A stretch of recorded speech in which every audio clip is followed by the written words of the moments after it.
A reforma tributária é um tema de extrema importância para um país, pois envolve a revisão e ajustes na legislação tributária vigente, que regula a arrecadação de tributos pelo governo.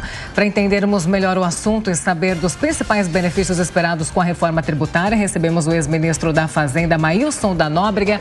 Ministro, muito bom dia ao senhor. Muito obrigada pela participação mais uma vez aqui no Jornal da Manhã. Bom dia, Paula. Bom dia, Tiago. Muito obrigado pelo convite. Ministro, pela sua experiência, como o senhor tem visto o andamento da reforma tributária aqui no Brasil, os pontos do texto, que muita gente falou, muitos deputados, nós entrevistamos vários aqui, disseram que esses pontos foram aprovados na calada da noite, digamos assim, com muita celeridade. O senhor tem visto que esses pontos são pontos positivos aqui para o Brasil, os pontos do texto da reforma, e as mudanças que estão por vir, são mudanças que são necessárias para a reforma tributária? Olha, Paula, necessárias são, O Brasil tem o mais complexo, o mais confuso, o mais ineficiente sistema de tributação do consumo do mundo. É um verdadeiro, como se diz, manicômio tributário. Felizmente, o país amadureceu para a percepção da necessidade desta reforma. Os estados aderiram à ideia de fundir todos os 5 tributos sobre consumo, um IPI federal, PIS, COFINS federal, ICMS estadual e ISS municipal, em um só veículo de tributação, que é o Imposto sobre Valor Agregado, repartido entre a União Federal e o outro conjunto formado por estados e municípios. Essa reforma tem o propósito, isso vai ser alcançado, de promover uma revolução no processo de tributação do consumo, reduzir drasticamente os custos de transação, simplificar o cumprimento de obrigações fiscais, por exemplo, como o sistema será todo informatizado, todo digitalizado, o contribuinte poderá cumprir suas obrigações tributárias, todas elas, com apenas 4 cliques no computador. Infelizmente, nós vamos perder a oportunidade de ter o melhor IVA do mundo, o melhor sistema de tributação do consumo do mundo, porque contamos com um projeto espetacular que foi gestado por vários anos sob o comando de especialistas do maior gabarito da academia, com experiência no governo, na União, nos estados, um projeto quase perfeito, que adotava o melhor da experiência da adoção desse regime tributário, que hoje é aplicado por 174 países. O nosso se aproximava do melhor IVA do mundo, que é o da Nova Zelândia. Mas a força dos lobbies, dos interesses, dos privilégios, isso tudo fez com que a reforma perdesse um pouco de sua qualidade e preservasse privilégios que nasceram acidentalmente na reforma tributária de 1965, e que favorece os segmentos mais ricos da população. Por exemplo, os serviços, grande parte dos serviços pagará alíquota equivalente a 40%, da que será adotada no fim do processo. Enquanto que as classes menos favorecidas, os pobres, continuarão pagando a alíquota cheia sobre sua cesta de consumo. Isso é um privilégio inaceitável, eu diria até escandaloso, mas de última hora o governo percebeu que não tinha como prosseguir na reforma se não atendesse essas pressões. Por exemplo, o que é que justifica restaurante pagar só 40% do imposto que os pobres pagam, que restaurante não é frequentado pelos pobres, como a gente sabe. O que justifica parque de diversões ter um regime especial de tributação? E por aí afora, Então, eu acho que mesmo assim é preciso comemorar, Digamos que 90% da proposta deve ter sido aprovada. Eu espero que no Senado se possa desbastar um pouco isso, como diz o ministro da Fazenda, limar um pouco esse excesso de exceções, mas eu acho que tem muito a comemorar. É um grande passo numa mudança institucional que aumentará a competitividade das exportações do Brasil, a produtividade da economia e o potencial de crescimento, de geração de PIB, renda, riqueza e emprego.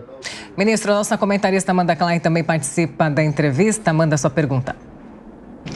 Ministro, bom dia, prazer falar com o senhor novamente. Ministro, eu queria saber o que o senhor acha especificamente da segunda parte da reforma tributária, que ainda não foi enviada, mas o ministro Haddad já falou bastante sobre ela, que é a taxação sobre a renda, né? Sobre os fundos exclusivos, sobre grandes fortunas, lucros e dividendos, o que pode funcionar, e essa parte da proposta é necessária, porque o presidente Arthur Lira já deu uma declaração um pouco mais reticente sobre isso. Olha, Amanda, em primeiro lugar, o ministro Haddad já informou, felizmente, do país, que a reforma não incluirá essa ideia de taxação de grandes fortunas, né?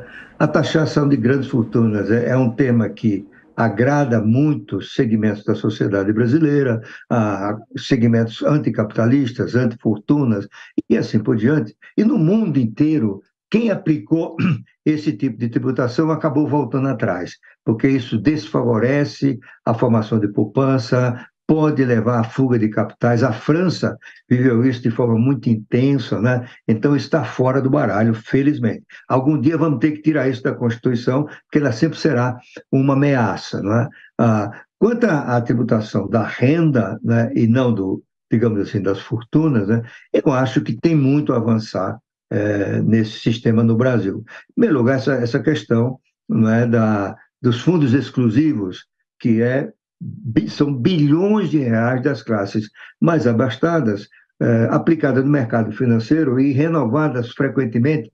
E como a tributação é feita na liquidação, né, da aplicação, os investidores ficam anos e anos sem pagar qualquer imposto de renda, né? Isso não é justo do ponto de vista social e não se justifica mais, talvez no momento qualquer da trajetória do Brasil, talvez se justificasse. Tenho até dúvidas sobre isso também.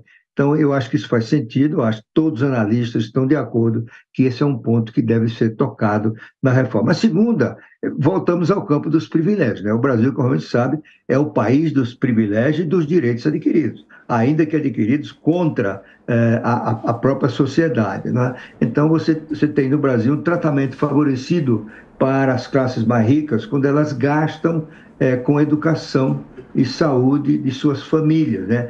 Colocando os filhos nos melhores colégios, nas melhores universidades, nos melhores hospitais, e mandam uma parte da conta para a sociedade, né? Eles conseguem abater 27,5% dessa despesa, portanto eles pagam apenas 70 e pouco por cento, enquanto que os pobres não têm acesso a essas fontes de educação e saúde, né? E aqueles que de um pouquinho mais de renda, né? 2, 3, 4, 5 salários mínimos, pagam o imposto de renda integral. Eu acho que são poucos os países, se é que existe algum, que mantém esse tipo de tratamento favorecido. Eu acho que são pontos da reforma que certamente vão ser tocados, propostos pelo governo. Eu acho que isso melhora a estrutura de tributação de renda. Sim. E reduz a desigualdade que ela acarreta no país atualmente. Perfeito. Ministro, na sequência, a pergunta de Fernando Capês. Capês? Bom dia, ministro. Como o senhor bem colocou, a Câmara dos Deputados acabou deformando o projeto, inclusive aprovando, numa mesma noite, em 2 turnos, uma reforma constitucional.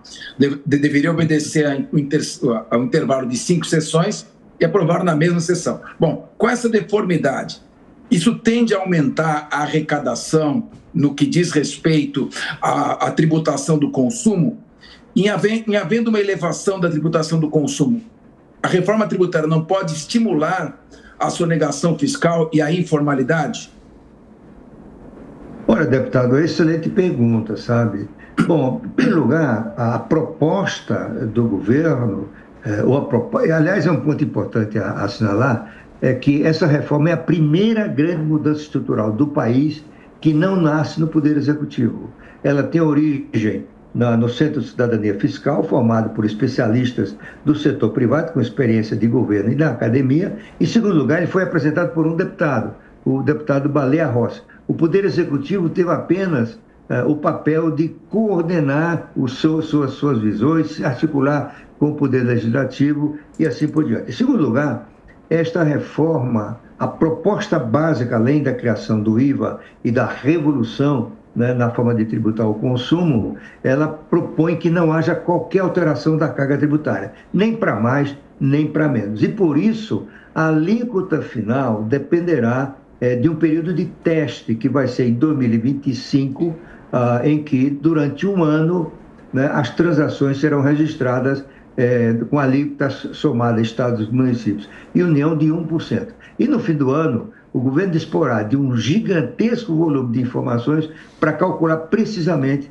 qual é a alíquota, né? Então, isso vai ser administrado por um Conselho Federativo, que é um ponto alto dessa reforma, embora sendo contestado por alguns governadores. Então, até nesse ponto, essa reforma é inovadora, né? Criar passos que permitam a implementação mais eficiente de suas regras. Ex-ministro da Fazenda, Mailson da Nóbrega, comentando sobre a reforma tributária aqui com a gente hoje no Jornal da Manhã, nesta sexta-feira. Ministro, muito obrigada pela participação aqui no Jornal de hoje. Muito obrigado a vocês. Até.